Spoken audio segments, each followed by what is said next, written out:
Olá pessoal, vamos resolver a prova de Química da FUVEST 2021.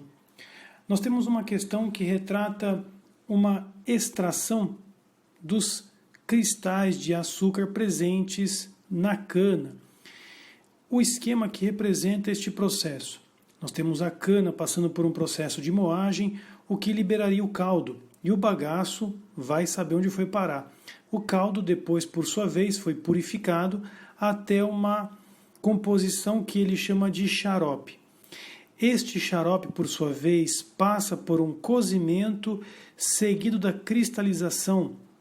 Por isso, justificaria a palavra cristais mais xarope, que por sua vez sofre o processo de centrifugação para separar essas duas fases, separando então o açúcar do melaço. Existe uma referência a respeito de um texto, de um poema, nas questões anteriores da FUVEST, onde a parte sublinhada diz o seguinte: a usina o leva a sublimar em cristal o par do xarope, fazendo uma alusão ao xarope, que parece-me que sublimou o cristal. Isto que é que devemos julgar. Para responder essa pergunta, nós devemos recordar os conceitos de cristalização, que é o principal processo aqui que nós devemos meditar. O que seria a cristalização? A cristalização é um processo onde você dissolve um certo soluto em um líquido, em um solvente quente, e dissolve o máximo possível dentro das condições que você estabelece. Aqui eu representei algumas partículas que simbolizariam este soluto que está dissolvido no solvente.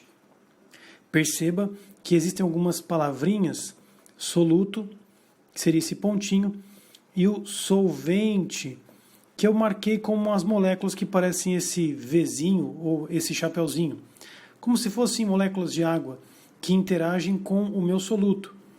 Com isso, perceba que ao decorrer de um certo tempo, deixando o recipiente resfriar vagarosamente, essa dissolução que aqui foi promovida a quente não consegue mais se sustentar.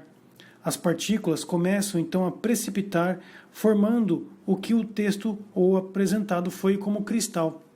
Portanto, a cristalização ela apresenta esse caráter de dissolução a quente e precipitação no frio, porém com um certo tempo. Precisa deixar um certo tempo para que isso aconteça. Com isso, nós já temos algumas indicações da melhor alternativa, que precisa mencionar a precipitação do açúcar na forma de cristal,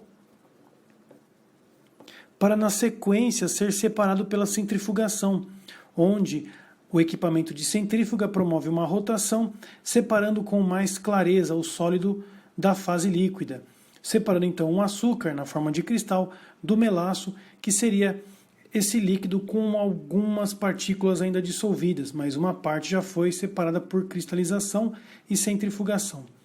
Então a questão ela retrata um pouco o direcionamento da prova, conceitos de solução e separação de misturas.